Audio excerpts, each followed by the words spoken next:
Welcome to the Violin Podcast. I'm your host, Eric Mrugala, where I interview violinists from around the world. If you're new to the podcast, thanks so much for stopping by today. Please make sure to hit the subscribe button for future episodes. My guest today, and I'm really looking forward to this episode, is a friend of mine for a few years. He is a violin luthier based in New England, specifically Massachusetts, at the Carriage House Violins Violin Shop. Please let me welcome Adam Kology. Adam, so nice to see you. So nice to hear from you. We chatted a little bit before the podcast. How are you doing?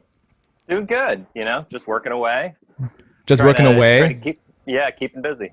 Yeah, well, right now I'm looking at your shop, like in your house, right? Am I correct? Mm-hmm. And I see a bunch of violin scrolls. I see, and by the way, if you haven't followed Adam on Instagram, he has a bunch of great, behind the scenes footage of violin, like the behind the scenes of violin making. So if you haven't done so already, I'll leave a Instagram link in the podcast notes today. So, Adam, first of all, let's just check in. Like, how you doing during this COVID-19 outbreak? You just been making violins like nonstop since I've been I've been following you.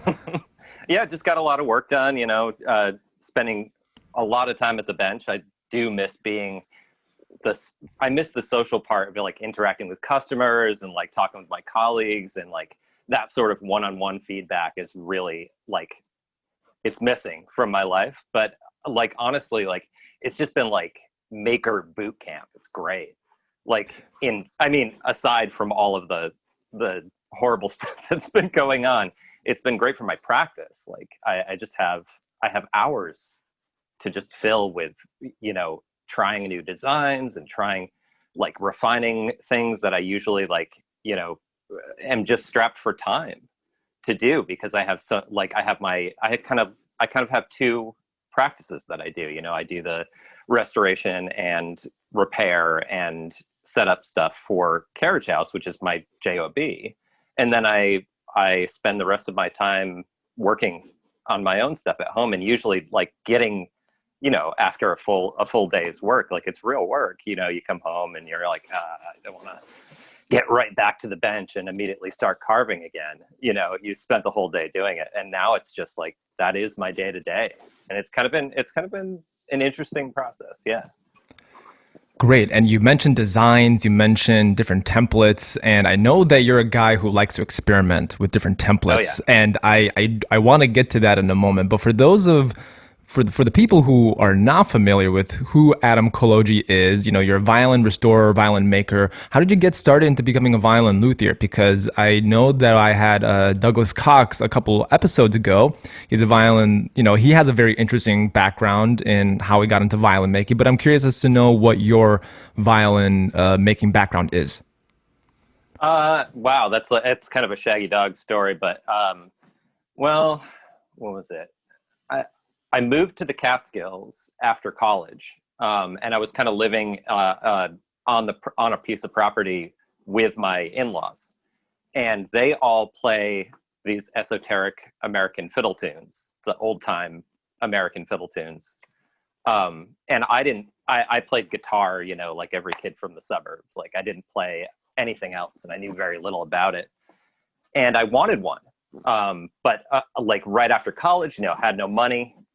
And just like I had this job building cabinetry, I had a history in woodworking, and I just built one. Like it took me like 3 weeks, and it was terrible.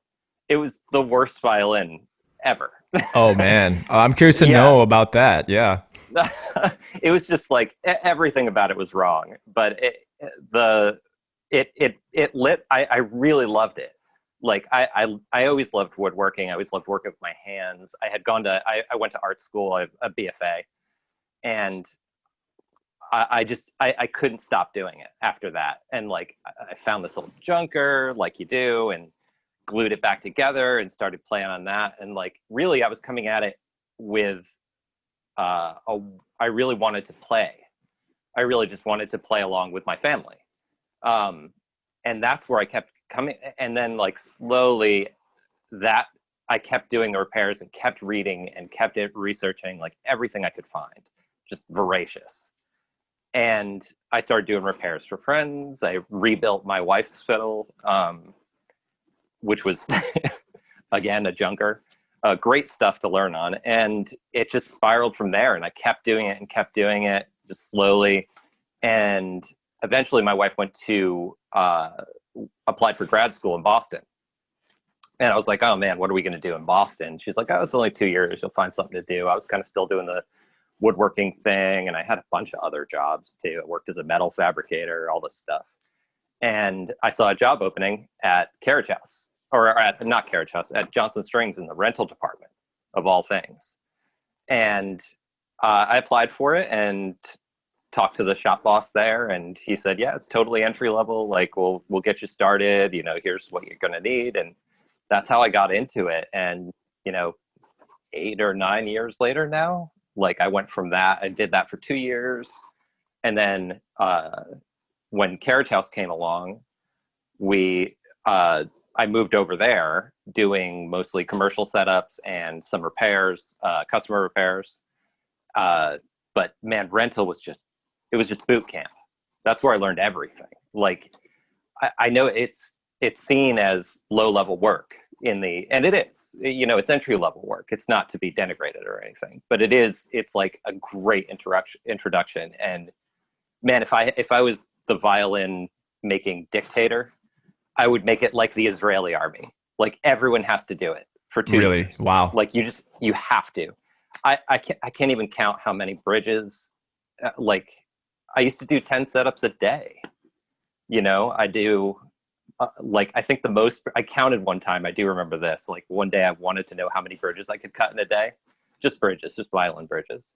I think I did like 35. No way. Really? I mean, they were That's insane. 30 bridges in a day. That's a good. Okay, well, that's the benchmark, y'all. Like, like any violin makers who are listening, that's the benchmark. Like, you got to do it. I do want to qualify that with, they were rental bridges. You know, they worked and they were lovely for what they were, but these were not like individually tap tested, perfectly tuned to like, yeah, and fit like exactly to they were for student instruments. They were supposed to be well made, sound good, long lasting, and reliable. Yeah, and they were that. But man, you do that for 2 years and you realize how much, even at that level where you're not like fine tuning things, like not really spending the time and thinking about every little aspect and what's the thickness over the heart and what's the thickness at the feet and the ankles, and like really dialing everything in perfectly. Which, like, you know, now I spend hours on a bridge now. Like, I really do. I make sure everything's perfect. I choose each bridge blank and I decide how I want to cut it for that instrument, for that arch, for that, for that player even. I think it also becomes like second nature, right? Like you're in boot camp for like every day for 2 years. Like, you know what to look for. Like, you know what makes a bridge a good bridge or an excellent bridge. And and that's so fascinating that you talk about bridges, because I was, just randomly, I had a student the other day who had trouble with their bridge, and it's like a small detail. But I think violin making in general is a lot of like perfecting the small details, so the overall product of the instrument, or violin, viola, cello, bass, whatever it is, like the little details kind of make everything come to play.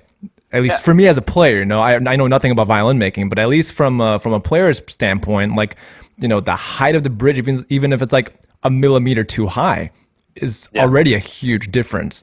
And so next time, for everyone who's listening, like pay attention to those little things. I think it's they could also help improve your sound, your setup. And before we get to the designs that you like experimenting with, talk about setting up and restoring instruments. Like, I'm sure that plays a huge part in actually making instruments when you're given like ancient, rare, antique instruments for you to work with. I'm sure you get a couple detail. That's like the real schooling right there, when you get an instrument like that in the shop and you get to like really observe it and fix it and see how to make it better, right? Yeah, I mean, every time you have, especially an old instrument, something, and that has been played, there's a lot of old instruments that are around because they're not necessarily because they're great players or they're, fabulous works of art.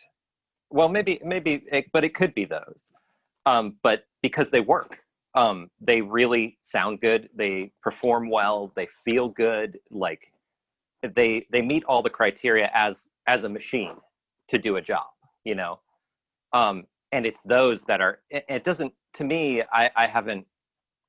It doesn't really matter to me if it's like an instrument of great provenance or something that's more workshopy. Like one of my favorite schools of making is the Klotz family, which a lot of people have kind of like, you know, they're like, oh, you know, German work, you know, it's not old in Italian. But they cranked out, they made that family, like even individually, they made so many instruments. They were so productive. And so many of them are still played and in use, and they sound great and they look great and they're wonderfully designed. And they've been worked on, really, really importantly, I guess, is they've been worked on for centuries, some of them. And you get to see, it's like opening up a history book, and you take the top off, you know, depending on the repair, take the top off and you're like, oh, that's a modern bar. I wonder who did that. And then you look at the shops it came through or where you got it from. You're like, oh, well, it's pretty fresh. That must have come from so-and-so. And then you look at the way the neck was done, and you look at the way the graft was done. You're like, oh, that graft was cut. It's in a French style. You know, well, it definitely, this went through from Germany to France to, you know, Pasadena, California, and now it's back in Boston. And it's just wonderful to be able to, it's so illustrative of every aspect of lutherie. You know, it's one thing, it is definitely one thing when a great instrument comes through. And it's awesome to be able to hold it in your hands and, you know, even if you're not taking measurements or anything like that, just to look at it and just to see what was done to it and see how people solved problems. Because some, you know, old instruments, and this is my like pitch for buying a new instrument, old instruments are problematic sometimes. They're difficult. They've been through a lot. You know, some of these things are 300 years old, 400 years old. Like they're ancient. And they've, every person that's had it, you know, I'm sure you have your own violin. I know my violin, like it's got chips. It's got problems. I've dinged it.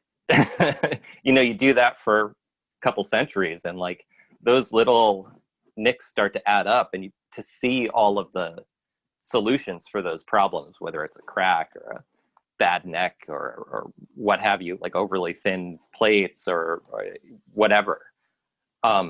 It's just amazing. Like you can really see what people were doing and learn from it. And, you know, obviously sitting there with I've got notebooks full of everything because it's too much to remember. Yeah, that's so fascinating. I love everything you said. Not only are you looking at something historic, but you're looking at the history of that instrument based on all the repairs from like different parts of the world. I'd never even thought of that. I think that's like a really cool perspective from a luthier, like having a different sound post from here and a different bass bar from this location and the different styles from different parts of the world. I think is incredibly cool, if I may say. And just as a player, it kind of makes me excited to purchase like an old instrument and also like a new instrument. You know, I've tried your instruments, and your instruments are really great. They're set up really nicely. I can tell that there's so much detail that goes into it. And I know each luthier is different, but you said like for the first violin, it took you like 3 weeks to make. Now that you're obviously more experienced, 9 years later, what is like a comfortable time frame with you making an instrument that you're proud of? Like start to finish? Yeah, like start to finish, from the moment you have like the design in your head to the moment where like you can like ship it off to a customer. I mean, in real time, I'd say in the neighborhood of 2 months, maybe 3 months, but that's not working on just that instrument in that time, because there's a lot of steps that are just waiting. Like I have one here that I'm just waiting for the varnish to dry. You know, I've been working on other stuff, but it's not going to be done for another month or so. I see. So you're working on other projects in the meantime. Yeah. Okay, so you're not just like waiting for this one violin to just like wait for the varnish, right? Yeah, yeah. I mean, maybe a way to put it would be in hours, and I'd probably 150, 200, I think. All right. So Yeah. it's like a solid month's worth of, 40-hour weeks. Essentially like a month start of full time, I think. Full time, 8 hours a day for a full month, creating this one instrument, like compiled into like if Yeah, right. but you have to stretch it over time because you can't. I don't think I could finish all the woodwork and then have the varnish be dry, and then set it up True. Yeah. inside of a Especially month. I think I need the extra time. Yeah. true. Especially if you're going to be doing something of that high quality, right? Yeah. You know, Yeah. you want to make sure that you do have the time. I mean, you don't want to like rush into things because I think good things do take time, and that's like out of the instruments that I've tried in the past, and whether they're antiques or they're modern instruments, I think that the more detailed the better, and I feel like it's kind of like the human body, right? Like you have we're all like 99% like really really similar, but then like there's that 1% where you make an Adam Kology violin as opposed to like a Strad or like you know what I mean. So speaking of Strad, speaking of the Clot family, what are some of your favorite designs that you like to like or templates that you like to make your violins out of? I think when I tried your violin, was it a Guarneri model or was it a Strad model? I can't remember. It was one of the two. I This was think maybe the one around you it. tried. I think the one you tried was a Guarneri, but that was a while ago. I don't remember. I had two that were around the same time. One was a Strad, one was a Guarneri. I think it was the Right. Guarneri that you played. Yeah, it had like a nice, beautiful brown varnish on it, and it was antiqued really beautifully. And yeah, I remember it was just like really easy to play. I just remember that it was just very easy to play. And but anyways, to the question, like, are there any specific kind of templates that you do kind of see yourself using frequently, or I'll just leave the question at that. Uh, as far as like models and stuff, like I do tend I love the Guarneri stuff. Like he was and he was just so free-handed, and that really lends itself to the way that I work. Because while I do take my time and focus on the things that are important to getting a good sound and making a beautiful object, I do work fast. I try desperately to not get bogged down in micrometers, in tenth of a millimeter disease is what it really is. Like people Right. have it's too much for me. Like some people love working like that, and that's fine. uh, I really think that for myself, the way that I see forward in becoming a better maker overall is to focus on completing more instruments. I think there's more to learn by making by making those little mistakes than absolutely obsessing and dialing in and making one instrument a year, two instruments a year. I think there's much more to learn by repetition, which again goes back to the whole my rental story. Like that's how you learn, is just do a thing, do it well, concentrate, and over and over and over again. And when you've gotten to the point where it's good and it works, move on. Like Right. if it's off by a tenth of a millimeter, like just leave it. Don't carve the bar out and put a new bar over a tenth of a millimeter. That is a waste of. I really think that's a waste of time, unless there's a difference there. That's in my making. However, if a customer was to say that and to say, you put a new bar in this thing and it's a nice bar and it works well, but it's just not doing what I just want more. I want more tubbiness in the C string on this viola. Like I just really want it to. Then of course, like it becomes that's a different job. That's a very different job. Right. I think you made it very clear. I think I'm glad you made that clarification because, being a violin maker and being a violin restorer, you kind of have to wear different hats. Whereas a violin maker, you're like, I'm okay with this, even though there's some imperfections about it. I think the overall product sounds excellent. But when you have a client coming in that is asking for like a very specific need, and that specific need isn't met, then you alter it, or you do whatever you need to do to make it right. And and I guess to your point, that's a disadvantage of purchasing older instruments because you're depending on the history of that instrument, that Hmm. instrument could have been like 200 years old and only played on just a handful of times, as opposed to like an older instrument that is played on very, on for many years. Then Yeah. it's a completely different conversation. I think it definitely puts things into like, perspective when when you're wearing different hats. Yeah. Yeah, Oh, but but leading back to the which models I mhm. like, kind of informed by that, what I the way that I make, I do copy when I make an instrument. I don't mix and match.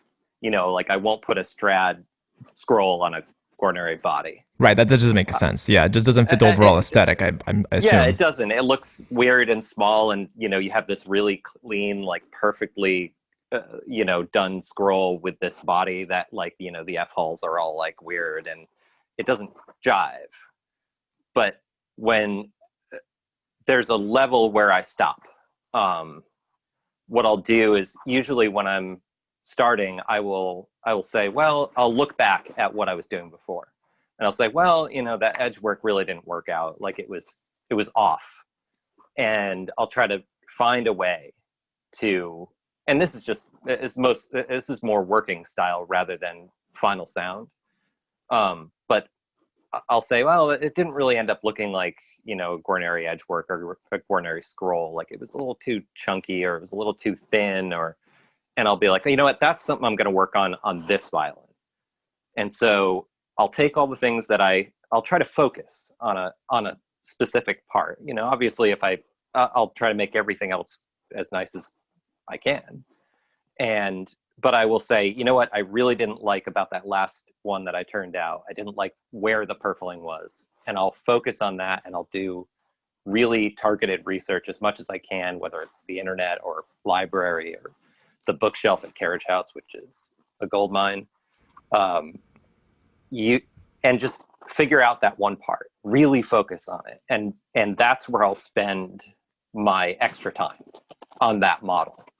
And then hopefully I make an improvement, and I'll move on to the next thing and the next one, and I try to make it in the style of, I rarely, I'm actually doing it right now, but I rarely copy a particular model or a particular violin. Actually, I'll work in the style of Guarneri, or I'll work in the style of Strad I as love much as I that. I can. like that. I Yeah. like that a lot. So it's not like an exact replica per se, but it's Yeah. definitely something like you're inspired from this template or from this model, and then you kind of make it your own.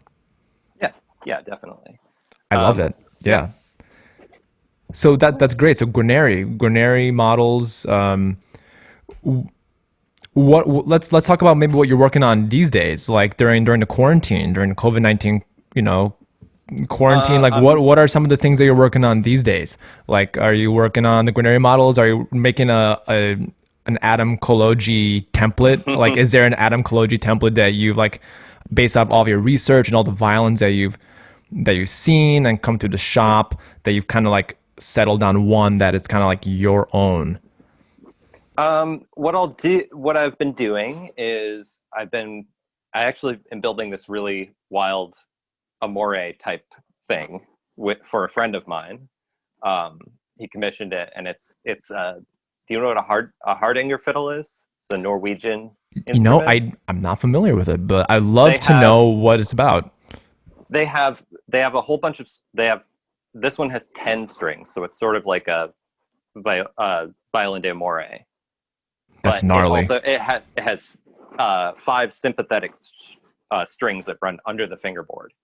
Oh And so yes, it when yeah, yeah I've you seen I've seen that. Yeah, I've definitely seen that. Now that I see it, yeah like there's one in the I believe there's one in the MFA in Boston. Is there oh not? yeah, they have a whole collection. They have It's a whole great. collection of Like, instruments in MFA oh in yeah. Boston. Yeah, so yeah, that's how I was able to recognize that in my head. Hmm. And I since this one it's not a he wanted it built in a more classical style. Like usually those, they have a bunch of inlay, and the head is usually like a dragon or a lion, and they're very rough, big high arch, and big wide pine top, not nice fine spruce or anything like that. And the backs are sometimes weird wood, like, alder or something like that. But he wanted it built more in a classical, like Italian style. And so I came up with this whole, I bet I even have them if you want to look at them. But this I'd whole love set to of, see one if you have one nearby. there's this whole set of plans that I had to come up with, because it's sort of like a 5-string violin, which is an odd duck. Right. But it's also an Amore with 10 strings. So you had to you have to do all this work. Here, I'll just real quick hold them up. Yeah. Good one. But I'm not sure. It's not going to show up, is it? Whoa. No, I can see it. Yeah. So I can see that you have like the different the different sheets of paper, like for the underneath design and then for above. That's really gnarly. I'd love to see the final product. I'm sure you'll post it on your Instagram or something. Oh, you want to see it now? It's like right here. Oh yeah. Show me. But by the way, for those of you who are listening, I'll leave the link to the YouTube link in the podcast description notes, so that way you get to see Adam's creation. It's amazing. Yeah. So right now it's a little pale because I wanted a little bit of texture on it, and it's really matted down because I rubbed it down, so it looks a little anemic. But I see. If you look at it, it's kind of pale right now. It's only one coat. Great. I see. I like what you did with the scroll. Like huge. The scroll is huge. Yeah. But you have to have this like crazy recurve to get enough strings in there and have them clear to get to the peg box. And it's really fun to design stuff like that. And I can imagine that the bridge also has to be really high too, right? More like a viola, like 30. Like a viola. So okay. Less like a violin, but really it's violin length. Like it has a standard string length and neck length. Like it would feels like a 5-string violin. The neck's going to be a bit wide. Yeah. I understand. That's awesome. Yeah, I always even every time I talk to you, like you're always in like in a good mood when you're around your violins. And that's always a nice thing to see and to hear, because you're, as musicians, like you're enjoying your profession, you're enjoying your job. Oh yeah. Yeah. Oh, my wife tells me, she was telling me last week, I was like sitting here working and like working through some problem, and then I was like, yeah, I think tomorrow I'm going to get to the grads or whatever it was, and she was like, you could take a day off, and I'm like, there's nothing else I'd rather do. Right. There's really like I do take time off, and my schedule is like really wild, but I really wouldn't. There's almost no place I'd rather be than at my bench. Like I just love That's it. awesome, man. I love that. Yeah. That's amazing. That's also very similar to me, because I'm always thinking like I as a teacher right now, I teach at many different locations, and sometimes I feel angry like for no reason, because I'm not actually practicing my instrument. Do you get that sometimes when you're like, not only are you making all the time? Yeah, it's so annoying. But like the moment I play a G major scale or like any kind of scale or a sound out of my instrument, I'm like, oh, okay, I can feel a little better. Yeah, I was like, oh, that's the stress is like my stress relief. And I'm sure the listeners feel that way too, where like in these crazy times where we have like this one thing that we can focus on, that's not like scrolling down Twitter or social media or like watching the news, where it's like really, really crazy, at least in the States right now. It's like one very nice thing to kind of like forget about everything else and just focus on this one thing and just making a beautiful sound. Mm-hmm. I also want to get back to what you said, that you make instruments in the style of. Mm-hmm. I like that you said that, as opposed to like being a perfectionist copyist, because you still want to like it's really cool to me to hear that, because you're still respecting the tradition, but you're also making it your own. Mm-hmm. So yeah, I really a lot of that is by circumstance. Like if somebody came to me and said, here's my Guarneri, can you make me a bench copy? That's a tough thing to do. First of all, I would say you should go to somebody else, because there's other people who are better at it than I am. But secondly, I'd be like, can I keep it for 2 weeks anyways and look at it? But because I'm not a copyist. Like that is a specialty. It really is in the violin making world. Like making like a true copy is I think it's nearly impossible, like from a poster. Like a lot of makers, included myself included, use the Strad posters. They have measurements on the back, and it has a big picture of the violin from all angles on the front. They're great references, but making a true to life copy from one of those is so hard. Like it's almost near impossible, because you're not dealing with the same kind of material that they did used like 300 years ago. The trees are different, like the moisture, the humidity, the dryness, everything. And even like there's a subtlety to a violin arch that, like, even if you take the templates that they give you, they usually give you a CAT scan of the back, and it'll show you, or a CT scan, it'll show you a cross sectional, like you chopped a violin into slices, and it'll show you the arch that way. Even if you follow those, your arch is, if you had the actual violin, you would notice the discrepancy. I think that's largely because everybody measures differently. Like whoever John Dilworth has made the posters, I think, in the past, and if he is measuring with his caliper, with his hands, with his eyes, it's going to be different than mine. It's going to be as accurate. I'm not denigrating John Dilworth. He does a fantastic job, but just the way you approach the instrument is going to be different. Yeah, exactly. And there's I've looked at many of those posters, and there's measurements on there that I think are key, that I think are like, wow, in order to cut a scroll that is really accurate, he's missing 10 measurements, and I wonder why. And it's probably because the way he works, or the way that he has studied how Guarneri may have worked, he was like, that is an inconsequential measurement, and you should already, it's either he assumes you already should know, which sometimes is true, or it is just not something that he does, because everybody approaches this so differently. Yeah. I was on that note, like I was thinking of like how I think actually in the interview you did with I watched the interview you did with Doug Cox. Oh yeah, yeah. And he mentioned something. I'm going to paraphrase. I'm not going to get it quite right, but he said something along the lines of, he has found that there are no secrets in violin making. Mm-hmm. Yeah, he did say that. Like, people opine about it all the time, and they say, "Oh, Stradivarius' secret was this," or "the Varnish secret is this." I totally agree with Doug on that. But what I would put as a caveat on what he said for myself would be that there are no secrets, but the real secret is kind of being able to adapt what somebody else has shown you into a method that works for you. It's sort of similar to playing. Like it's like a lot of players will come to you and say, like, what's the secret of a Guarneri sound? And you're like, well, Guarneri doesn't sound like anything like you do. That's true. Yeah, a lot of it is the player.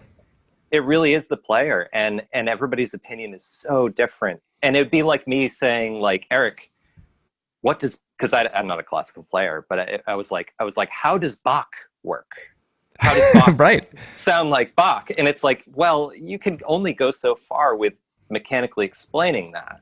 And a lot of it is left up to interpretation, taste, and your own physicality. Right, exactly. And that comes true, and that is true in violin making through and through.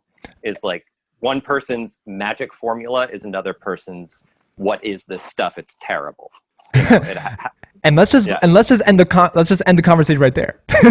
Let's just end it right there. Adam, it's been such a pleasure. I know we're running out of time here. I really want to thank you so much for taking the time out of your busy bench to talk about your process and being a violin luthier. And of course, I'm going to leave all your Instagram links in the podcast description notes, so that way people can learn more about Adam and look at his works. They're really, really great. You won't be disappointed.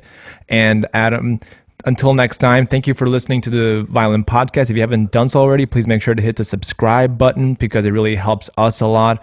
And so that way I can interview awesome people like Adam. Adam, thanks so much again. Really, really appreciate it. Thank you, Eric. It's been a pleasure, man.